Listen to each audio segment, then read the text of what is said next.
오늘 우리에게 주시는 하나님의 말씀을 함께 보겠습니다.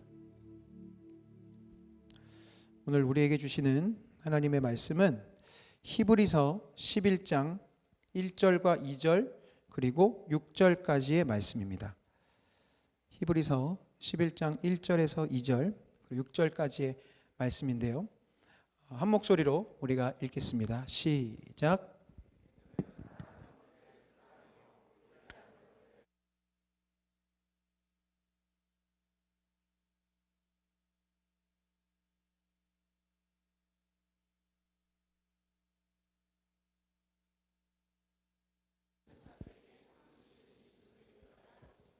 아멘. 아멘.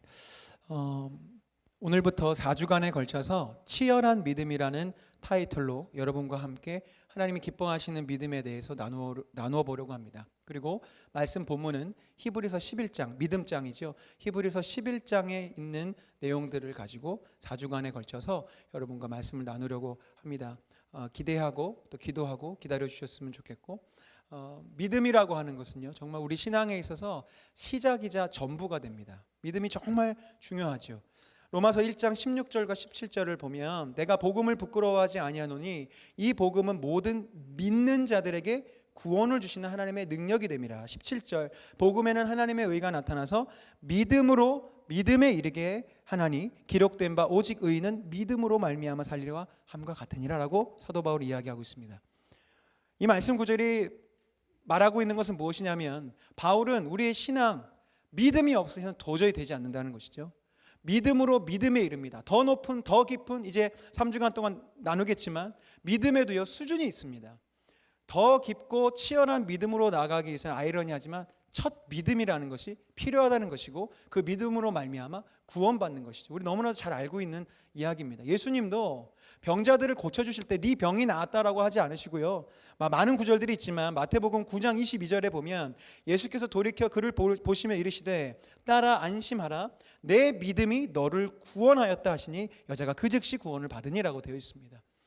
믿음이 있어야 구원을 받습니다. 베드로전서에서 사도 베드로 이렇게 얘기하죠. 믿음의 결국 곧 영혼의 구원을 받으리라. 이것을 세 번역으로 보면 여러분은 믿음의 목표 곧 여러분의 영혼의 구원을 받고 있는 것입니다라고 하고 있습니다. 믿음에는 목표가 있는데 그것이 구원이라는 것이죠. 여러분들이 그냥 교리적으로는 당연히 알고 계시는 그 내용입니다. 믿음으로 말미암아 구원받습니다. 믿음의 목적이 무엇이냐면 구원받기 위함입니다. 그런데 우리는 많은 착각을 가지고 살아갑니다. 내가 가지고 있는 믿음이, 혹은 교회에서 통용되고 있는 믿음이라는 용어가 우리가 그냥 감각적으로 느끼는 교회 생활을 하면서 이게 믿음이지라는 그 어렴풋한 것을 내가 갖고 있거나, 더 심각한 경우에는 그것마저도 갖고 있지 않은데 그저 내가 교회의 뜰을 밟고 있고 오랫동안 신앙생활하고 어떤 무언가를 하고 있기 때문에 나는 이 구절에 있어서 흔들림이 없고 문제가 없을 거라고 착각한다는 것이죠. 그래서 저는 오늘 포함한 4주간에 걸쳐서 성경적인 믿음은 무엇이고 비성경적인 믿음이 무엇인지 여러분과 함께 담대하게 나누려고 합니다. 혹시 이 메시지와 설교가 여러 부딪힘이 오실 수도 있습니다. 오랫동안 난 그걸 믿음이라고 알고 있었는데, 저는 최대한 성경에 기반을 해서 하나님이 원하시는 믿음으로 믿음에 이르고 구원에 이를 수 있는 진정한 믿음이 무엇인지 나누려고 합니다. 우리 교회 안에서 그런 착각들이 있습니다.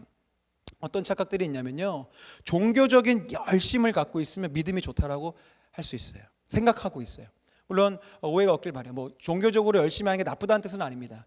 그런데 예배를 열심히 드리고 예배 빠짐없이 참석하는 것, 기도 모임에 열심히 나오는 것, 헌금 열심히 내는 것, 너무 귀한 일이지만 그런 행위가 있다고 해서 믿음이 좋다라고 평가할 수는 없습니다. 그런데 우리는 나 스스로도 그렇고 누군가의 모습을 보면 저 사람 믿음이 좋아.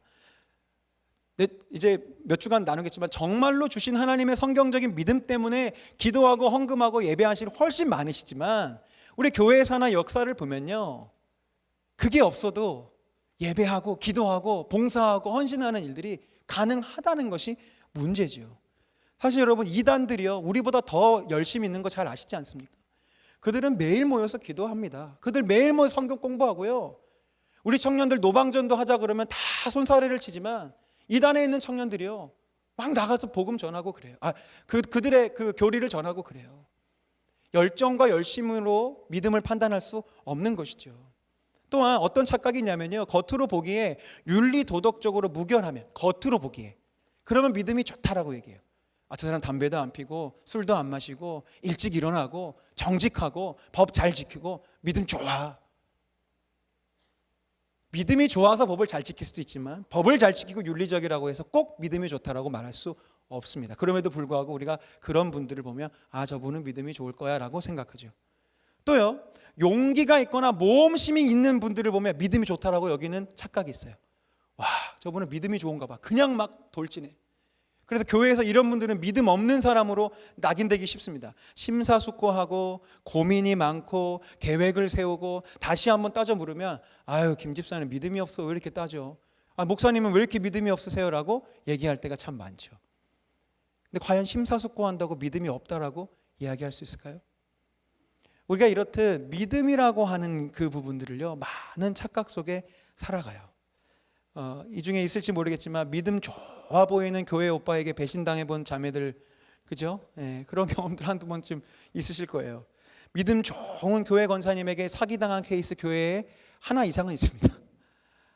믿음 좋아 보이는 분들이 모여서 자기 믿음을 지키겠노라고 갈라져서 싸우고 교회를 1, 2층으로 나눠서 한 교회 건물 안에 두 교회가 있는 경우들이 얼마나 많이 있습니까? 다 믿음 좋다고 하는 분들이 그 일들을 하는 것이거든요.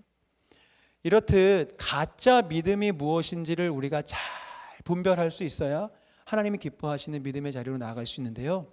오늘 제가 3가지 가짜 믿음을 소개하고 싶어요. 첫 번째는요, 긍정적 사고방식은 가짜 믿음인 것을 말씀드리고 싶습니다. 긍정적 사고방식, 긍정적으로 생각하는 거 좋잖아요. 긍정적으로 생각해요. 이거의 선두주자, 우리 세대의, 특별히 청년들 세대의 선두주자는 조엘 오스틴의 긍정의 힘이라는 책 때문이었습니다. 이 책 아시죠? 이 책 처음 보신 분, 우리 마이블룬 처음 보나요? 네, 다행이네요. 우리 청년들은 이 책 읽진 않아도 이거 뭔지는 알죠? 이거요, 뉴욕 타임즈 베스트셀러 1위, 뉴욕 타임즈 몇 주 동안 베스트셀러 1위, 우리나라에서도 베스트셀러, 심지어 우리 기독교인이 아닌 사람들까지도 찾아 읽는 그런 베스트셀러, 목적이 이끄는 삶이라는 책 이후에 우리 교회 기독교 공동체 안에서는 정말 모르는 사람이 없을 정도로 보급되고 파급됐던 책이 긍정의 힘이라는 책입니다. 그래서 많은 분들이 이 책을 읽고 은혜를 받고, 그래 나도 할 수 있어. 이 책의 부제가 뭐냐면 믿는 대로 된다요. 믿는 대로 된다. 근데요, 저도 이 책을 그래서 저도 그 당시에 청년이었기 때문에 읽는데 좀 갸우뚱하는 부분이 있었어요. 근데 그때는 신학적으로 무슨 문제가 있는지, 저도 청년이었기 때문에 어떤 책의 내용이었냐면, 이 조엘 오스틴이 목사님인데, 저는 목사님을 부르고 싶지는 않습니다만, 이 조엘 오스틴이라는 분이 부인이랑 애들과 함께 쇼핑몰에 간 거예요. 그 믿음대로 된다는 거에 한 예화를 드는 거죠. 쇼핑몰에 갔는데 마침 그날따라 차들이 너무 많아서 주차할 자리가 없는 거예요. 그때 이 조엘 오스틴이 아빠가 아이들과 아내에게 우리 믿음을 가져보자. 하나님이 우리에게 빈 자리를 주실 거야. 우리 믿음을 가져보야라고 온 가족이 믿어요라고 했는데, 그때 딱 빈 자리가 보였다는 예화를 들면서 믿은 대로 된다는 걸 얘기하는데, 제가 청년이고 어린 시절에 불구하고 진짜? 지금 이 책이 말하는 믿음이 그런 믿음인 거야? 라고 좀 의아했어요. 근데 나중에 제가 신학을 공부하고 또 성경을 더 깊이 알아가면서 이게 얼마나 잘못된 믿음인지 보게 되는데요. 어쨌든 이 책이 주장하는 건 뭐냐면, 나의 긍정적인 소망, 나의 긍정적인 희망, 나의 긍정적인 바람이 곧 믿음이 되어서 하나님이 그 믿음을 보시고 일하신다는 그런 내용이고요. 이 책 전반에는요, 하나님은 단 한 차례도 부정적이시지 않았다는 거, 하나님은 사람의 믿음을 보고 일하신다는 내용으로 계속 이야기가 전개돼요. 이게 얼마나 큰 오류인지 이따가 곧 말씀드리겠습니다. 근데 조엘 오스틴이 자기 혼자 뚝 이 생각을 가지고 나온 게 아니에요. 이 생각의 그 기원을 따라 올라가면 1970, 80년대에 노만 빈센트 필이라는 이 할아버지가 나옵니다. 적극적 사고, 긍정적 사고라는 표현으로 이 심리학적인 긍정적 사고를 교회로 갖고 온 아주 무시무시한 장본인입니다. 저서 제목만 봐도요, 적극적 사고방식, 믿는 만큼 이루어진다, 긍정적 사고방식, 적극적 사고의 힘, 생각대로 된다, 꿈꾼 대로 된다, 뜻한 대로 된다. 제목만 보면 막 힘이 솟아나시죠? 이거 지금 청소년 강의 아닙니다. 이런 책들 막 하고요, 세미나 열고요. 이 영향을 받아서 조엘 오스틴이 그런 얘기를 하는 건데요. 이 노만 빈센트 필이라는 사람이 얼마나 엉망진창의 하나님 개념을 갖고 있는지 그가 한 잡지에 기고한 글을 제가 인용한 부분들을 읽어드릴게요. 좀 길긴 하지만 잘 들어주십시오. 그 사람의 글이에요. 마릴린 헬렌버그는 다음과 같은 명상법을 제시합니다. 에너지가 작은 점들처럼부터 마치 다이아몬드처럼 반짝이는 에너지로 가득한 하얀 안개를 상상하세요. 과학자들은 이 에너지야말로 생명의 본질이라고 말합니다. 생명을 유지시키는 힘이지요. 이 에너지의 하얀 안개가 당신 위에 떠 있는 것을 상상해 보세요. 당신을 둘러싸고 있는 것을 상상해 보세요. 그리고 당신의 발에서 마치 폭포와 같이 이 에너지가 휘황찬란한 빛을 내며 쏟아져 내리는 것을 상상해 보세요. 그리고 이제 그 하얀 에너지의 안개를 들이마시세요. 그리고 상상하세요. 지금 들이마신 그 에너지의 안개가 당신의 목을 넘어 당신의 코를 지나 당신의 두뇌로 들어가고 있습니다. 그리고 당신의 머릿속에서 당신의 정신세계에 에너지를 공급하고 당신의 사고를 더 날카롭게 만듭니다. 당신으로 하여금 새로운 힘으로 새로 태어나게 합니다. 라고 하면서 이 사람이 글을 씁니다. 나는 나 스스로 이 명상법을 지난 며칠간 계속 실천했다. 그리고 내가 하나 확실히 말할 수 있는 것은 이 명상법을 6번 정도만 실천하면 누구라도 그 효과를 확실히 느낄 수 있다는 사실이다. 이 명상은 생명의 에너지를 느끼게 해주는 힘이 있는데 이 명상은 하나님의 임재를 경험하게 해준다. 그러면서 이 사람은 하나님에 대해서 이렇게 얘기해요. 하나님이 누구신가? 신학적으로 정의되는 어떤 존재인가? 그분은 신학적으로 정의되기에는 너무 크시다 라고 문장을 썼으면 자기가 정의를 내려버려요. 이렇게 얘기해 놓고선 하나님은 생명 에너지시다. 하나님은 생명이시다. 하나님은 에너지시다. 당신이 하나님을 당신의 숨을 통해 들이마심으로써 당신은 하나님의 에너지를 마음에 그릴 수 있게 되고 당신은 새로운 에너지로 재충전될 것이다. 너무 글이 길어서 어리둥절 하시나요? 하나님이 어떤 인격적인 존재가 아니고요, 둥둥 떠나지는 에너지라는 거예요. 뉴에이지 무슨 그런 뇌 수련하듯이 상상해 보세요. 뭐 하얀 안개, 요즘 미세먼지 많으니까 상상이 쉽겠죠. 보이지 않는 하얀 안개 들이마시면 그게 뇌로 전달되는, 그 전달되는 게 미세먼지가 아니고 하나님이라는 거죠. 그렇게 명상하자는 거죠. 긍정적인 생각을 가지고요. 그러면 하나님의 임재로 들어간다는 말도 안 되는 이야기를 버젓이 하나님의 이름으로, 목사라는 이름으로 해왔어요. 근데 이거 비슷하고 무시무시한 생각이 21세기를 강타했는데 시크릿이라는 책이었어요. 혹시 아세요? 이 책? 시크릿. 론다 번이라는 사람이 쓴, 부제가 기가 막혀요. 수세기 동안 단 1%만이 알았던 부와 성공의 비밀. 많이 팔렸습니다. 부와 성공의 비밀을 알고 싶잖아요. 근데 저 비밀이 뭔지 아십니까? 뭐 긴데요. 저도 영상도 다 찾아보고 책은 보고 싶지가 않아서 영상을 쭉 봤어요. 그 책을 영상으로 1시간 반짜리 만든 게 있는데 유튜브에 시크릿 치면 있습니다. 네, 시크릿 치면 여러분도 관심 있게 한번 보시고 현혹되지 마세요. 근데 뭐냐면 이 사람들이 얘기하는 거 똑같아요. 끌어당김의 법칙이 온 우주를 지배하고 있대요. 마치 자석처럼. 그래서 내 생각은 자석처럼 모든 것을 끌어당겨 오는데 내가 긍정적인 생각, 좋은 생각을 갖고 있으면 좋은 에너지가 나한테 오고, 내가 부정적인 생각, 나쁜 생각, 우울한 생각이 하면 우울한 일이 온다는 거예요. 근데 이 시크릿이 말하는 게 얼마나 도깨비 방망이 같으면, 이 예화에도 나오는데 내가 로또가 되고 싶다라고 하면 로또가 될 거야, 로또가 될 거야, 로또가 됐네 하면 로또가 정말 된다는 그런 주장인 거예요. 그러면서 과학적으로 설명해 보겠다고 이 사람들이 뭐라 하냐면 모든 생각에는 주파수라는 게 있다네요. 그래서 내가 무슨 생각을 하면 그 주파수가 우주를 향해 날아간대요. 그러면 이 사람들이 논리가 무너지는데, 우주에 있는 어떠한 힘이, 우주에 있는 어떠한 기운이 그 주파수를 받아서 그것을 증폭시켜서 나한테 다시 돌려주는데, 돌려줄 때 돈으로 올 수도 있고 로또로 올 수도 있고 차로도 올 수 있고 내가 바라는 일로 올 수도 있고, 나쁜 주파수를 발생하면 그것이 증폭이 돼서 나쁜 일로 온다는 끌어당김의 이 미친 소리를 하고 있는 거예요. 근데 책이 엄청 팔렸어요. 왜? 사람들이 마음이 흔들려요. 정말? 내가 좋은 생각 보면 그 좋은 일이 나한테 온다고? 이 중에도 벌써 솔깃해서 집에 가서 빨리 저거 찾아와야 되겠다. 목사님 이제 그만 두고 이제 가야지. 문을 좀 잠가주세요. 사랑하는 여러분, 우린 크리스천이죠? 그렇죠? 아멘? 아멘. 이제 곧 이제 3주간 또 나눴지만 여러분, 이 긍정적 사고방식이 왜 비성경적이고 가짜 믿음인지 말씀을 드릴게요. 이 핵심이 뭐냐면요, 내가 어떻게 생각하느냐에 따라서, 물론 시크릿은 하나님 얘기는 하고 있지 않지만 이 기독교 안에 들어온 긍정적 사고방식, 내가 긍정적으로 생각하고 내가 마음 먹으면, 내가 믿음을 가지면 누가 움직여요? 하나님이 움직인다는 거예요. 되게 믿음이 있어 보이는데 가만 보세요. 이건 하나님을 조종하겠다는 거예요. 내가 마음 먹은 대로 하나님을 조종하겠다는 거죠. 목사님 이거 너무 억지가 아닌가요? 아니요. 조엘 오스틴의 긍정의 힘 페이지 97쪽에 이런 글이 써 있습니다. 사라의 얘기입니다. 우리 인생 역전 오신 분들은 잘 알겠어요. 사라가 90세에 아기를 낳거든요. 90세. 예? 그런 상황인데 이렇게 얘기해요. 조엘 오스틴의 말입니다. 세월이 유수처럼 흘러가는데도 여전히 아이는 생기지 않았다. 그러나 마침내 사라는 임신을 하게 되었다. 어떤 변화가 일어난 것일까? 일단 하나님의 약속은 조금 더 변함이 없었다. 그보다는 사라의 믿음과 시각이 변했을 것이다. 나는 사라가 실제로 아이를 임신하기 전에 아이를 마음에 품자 약속이 이루어졌다고 확신한다. 하나님이 약속의 말씀을 주신 지 거의 20년이 지나서야 아브라함과 사라에게서 이삭이 태어났다. 나는 이삭이 더 빨리 태어나지 못한 주된 원인, 즉 약속의 시련이 그토록 오래 지연된 이유가 사라의 믿음에 있다고 생각한다. 사라는 믿음의 눈으로 보지 않았다. 하지만 우리는 사라처럼 하나님의 약속을 지연시키는 경우가 너무 많다.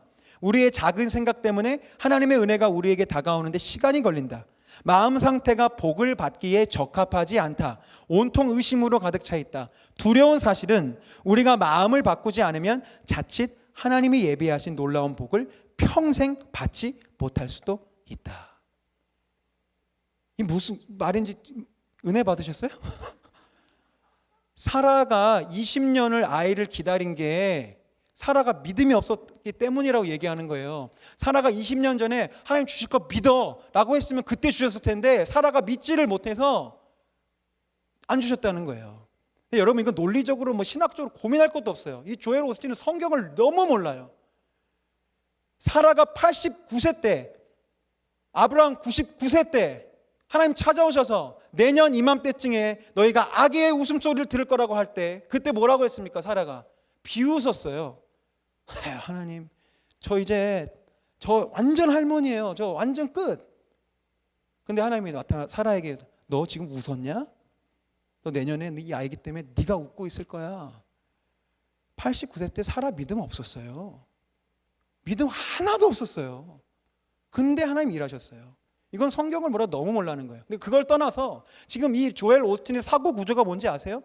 하나님의 약속은 이미 있는데 사라가 믿지 않아서 지연이 됐는데 89세 되는 그 어느 날 갑자기 믿었다는 거예요. 이제 좀 믿어볼까? 근데 그걸 보고 하나님이 그 믿음을 보고 옳거니 이제 네가 믿었구나. 그러면 아기 줄게 했다는 거죠. 말이 안 되는 거예요. 내가 어떻게 마음 먹은 대로 하나님이 움직인다는 거죠. 이건요 완전히 미신이에요. 여러분, 미신이 뭔지 아십니까? 굿하고 부적 붙이고 이런 게 다 뭔지 아세요? 다 신을 컨트롤하겠다는 거거든요.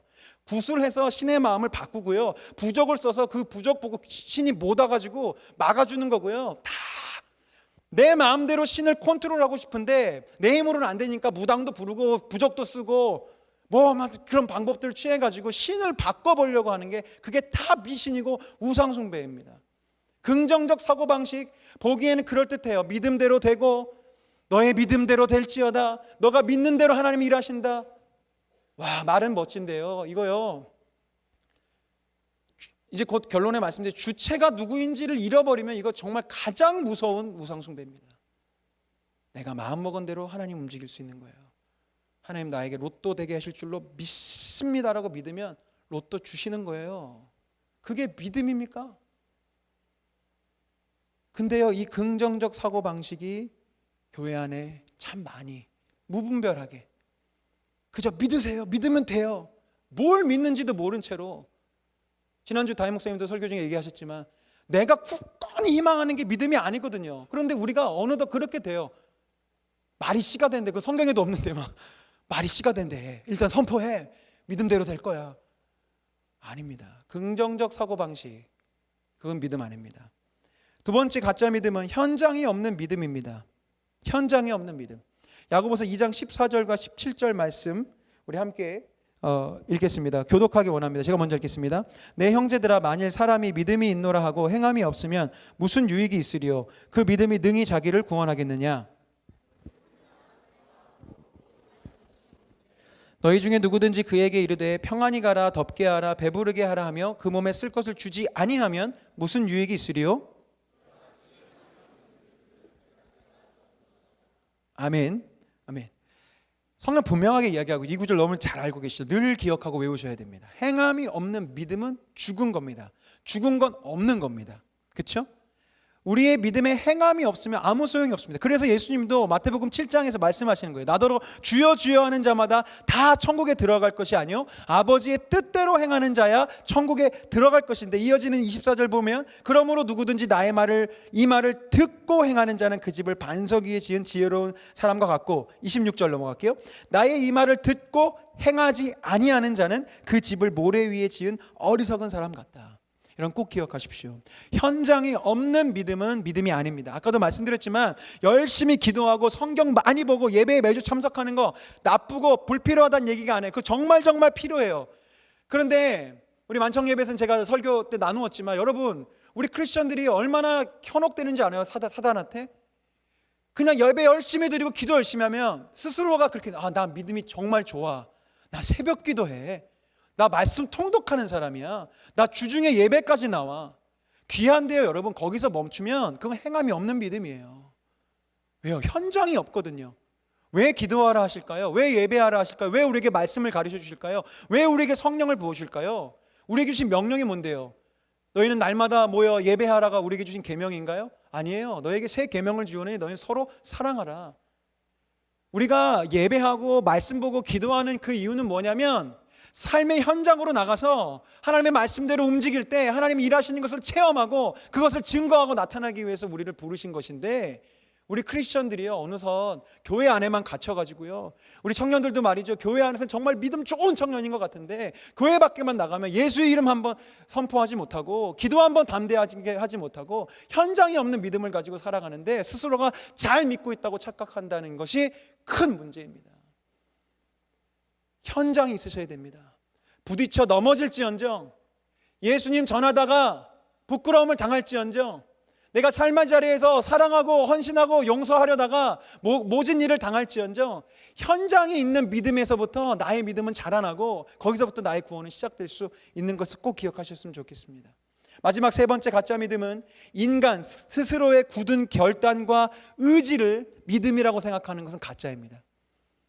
첫 번째 긍정적 사고랑 비슷한 맥락이기도 한데요, 우리가요 내가 이렇게 막 하나님 내가 굳게 믿어요, 하나님 내가 결단합니다, 내가 주님을 위해 삽니다, 저는 주님을 위해 헌신합니다 라고 다짐하고 결단하면 그 결단이 이미 믿음의 완성인 줄 아는데요, 물론 그것도 귀하죠. 근데 그건 믿음의 시작이고요, 하나님은 거기서부터 일하시기 시작하는 거예요. 그런데요, 사도 베드로가요 예수님이 최후의 만찬 자리에서 베드로한테 이제 죽으러 가실 걸 얘기하니까 베드로가 모든 사람이 떠날지언정 난 주님을 위해 내가 죽겠다고 막 다짐하고 결단하거든요. 믿음 엄청 좋아 보여요. 그런데 아시다시피 3번 바로 부인합니다. 바로. 우리 인간의 결단과 의지 물론 귀해요. 하나님 그거 보실 때마다 그래 참 멋있다. 근데 그거 하나님 기대 안 하실걸요. 우리 결단과 의지는 그냥 상황만 되면 넘어지는 거 왜 주님이 모르시겠어요? 제가 우리 청년들과 말씀 나눌 때 이 구절 정말 많이 인용하는 이유는 제 스스로가 이런 존재라서 많이 인용하는데요, 로마서 7장 15절, 18절, 21절, 24절 좀 긴데 한 구절 한 구절 여러분 자막을 통해서 한번 묵상하셨으면 좋겠어요. 바울의 이야기입니다. 내가 행하는 것을 내가 알지 못하노니 곧 내가 원하는 것은 행하지 아니하고 도리어 미워하는 것을 행함이라. 내 속 곧 내 육신에 선한 것이 거하지 아니하는 줄을 내가 아는데 원함은 내게 있으나 선을 행하는 것은 없노라. 이게 중요해요.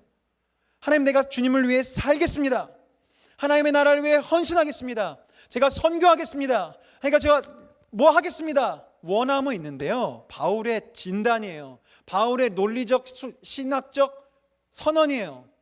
원함은 있지만 그것을 행할 그것을 행한 힘이 내 안엔 없다는 거예요. 그러므로 내가 한 법을 깨달았노니 곧 선을 행하기 원하는 나에게 악이 함께 있는 것이로다. 내 속사람으로는 하나님의 법을 즐거워하되 내 지체 속에서 한 다른 법이 내 마음의 법과 싸워 내 지체 속에 있는 죄의 법으로 나를 사로잡는 것을 보는도다. 그러면서 사도 바울이 이렇게 탄식해요. 오호라, 나는 곤고한 사람이로다. 나는 불쌍한 사람이로다. 나는 답이 없는 사람이로다. 이 사망의 몸에서 누가 나를 건져내랴. 만약에 우리의 믿음이 우리 인간의 어떤 신앙인의 결단과 의지력이 곧 믿음이었다면 사도 바울은 이렇게 쓰지 않고요, 이렇게 기록했을 거예요. 믿음의 형제 자매 여러분, 굳게 믿으셔야 합니다. 의지가 약해지거든 더욱 굳게 결단하십시오. 계속 굳게 결단하면 결국 그것이 믿음이 되고 그것이 구원이 될 것입니다라고 썼겠죠. 사도 바울은 믿음과 관련돼, 특별히 구원과 관련돼서 우리가 어떻게 굳게 결단하고 그러야 되는 부분에서 기록하지 않아요. 말씀 마무리하겠습니다. 이 앞선 세 가지 가짜 믿음의 공통점이 뭔지 아세요, 여러분? 이 세 가지의 공통점은요, 믿음의 주체가 바로 나 자신이라는 거예요. 이 문장을 잘 기억하십시오. 가짜 믿음의 핵심은 뭐냐면 믿음의 주체가 나예요. 내가 긍정적으로 사고하고 내가 긍정적으로 생각하면 내 생각이 그 일을 만들어요. 하나님이 그 생각을 받으셔서 일하심으로 내 생각이, 내가 어떻게 마음을 먹느냐에 따라 내가 열심을 다해 종교 생활을 해요. 현장이 없어도 상관없어요. 내가 나 혼자만 열심히 뭔가를 하면 믿음일 거라고 생각해요. 내가 의지를 다잡고 내가 결단하고 내가 노력하면 곧 그게 믿음이라고 착각해요. 다 주체가 나예요. 내가 믿으면. 사랑하는 여러분, 근데 우리 예수님 그렇게 말씀하시지 않습니다. 요한복음 15장 4절 5절, 내 안에 거하라 나도 너희 안에 거하리라. 가지가 포도나무에 붙어있지 아니하면 스스로 열매를 맺을 수 없음 같이 너희도 내 안에 있지 아니하면 그러하리라. 나는 포도나무여 너희는 가지라. 그가 내 안에 내가 그 안에 거하면 사람이 열매를 많이 맺나니 나를 떠나서는 너희가 아무것도 할 수 없느니라. 나를 떠나서는 너희가 아무것도 할 수 없느니라. 우리는 농사를 안 지어봐요. 여기 어른들 중에 이제 그런 걸 뭔지 아시는 분들 있을 텐데 우리 청년들은 농사를 안 지어봐서 잘 모르실 거예요. 부러진 가지에 다른 싱싱한 가지를 이렇게 접붙여서 붕대로 감으면 접붙임이 일어나요. 그럼 열매가 맺히겠죠. 근데 가지가 뽐내는 거예요. 접붙임 받은 가지가, 와, 나 열매 맺었어. 지가 맺은 겁니까? 아니죠. 저 굵직한 나무에 붙었을 뿐이에요. 떨어지면 바로 끝나는 거예요. 근데 자기의 삶에 열매 맺혀 있으니까 자기가 맺은 줄 알아요. 이 긍정적 사고방식과 기도하는 믿음과 좀 비슷한데 이게 다른 게 뭐냐면요, 긍정적 사고방식은 내가 맺었다고 생각하는 거예요. 근데 기도는 철저하게 나의 어떠함을 의지하지 않습니다. 하나님이 내 삶에 맺게 하실 것을 기다리고 기대하는 거죠. 나의 어떠함 때문이 아니라, 아까 찬양했지만 나로 인함이 아닌, 나의 행함이 아닌 오직 주로 인하여 되어지는 거예요. 갈라디아서 5장에 우리 잘 아시는 성령의 열매 있죠. 오직 성령의 열매는 사랑과 희락과 쭉 되어 있고 23절에 금지할 법이 없느니라. 왜요? 이 열매 누가 맺으시는 건데요? 내가 맺어요? 내가 맺으면 금지할 법 너무 많죠. 얼마나 많습니까? 근데 왜 성경은 금지할 법이 없대요? 성령님이 맺으시겠다는 거예요. 성령님이 내 안에 임하시고 내가 주님 안에 있으면, 내가 주님을 의지하면, 이제 3주 동안 나누겠지만 내가 주님을 신뢰하고 주님만을 바라보고 주님만을 나의 삶의 구주로 고백하기 시작하면 주님이 내 안에서 일하실 때 누구도 막을 수 없게 되는 거예요. 사랑하는 여러분, 믿음의 근원과 믿음의 주체는 내가 아닙니다. 주님이십니다. 내 안에 계신 주님이 나로 하여금 믿게 하시는 것이고, 내 안에 계신 주님이 내 안에 일하실 때 우리는 구원의 자리로 나아갈 수 있는 것이죠. 말씀을 맺습니다. 요한복음 3장 16절에 하나님이 세상을 이처럼 사랑하사 독생자를 주셨으니 이는 우리가 무엇을 믿죠? 그를 믿는 자마다. 그를 믿는 자마다. 우리는 종교적인 교리를 믿는 것이 아닙니다.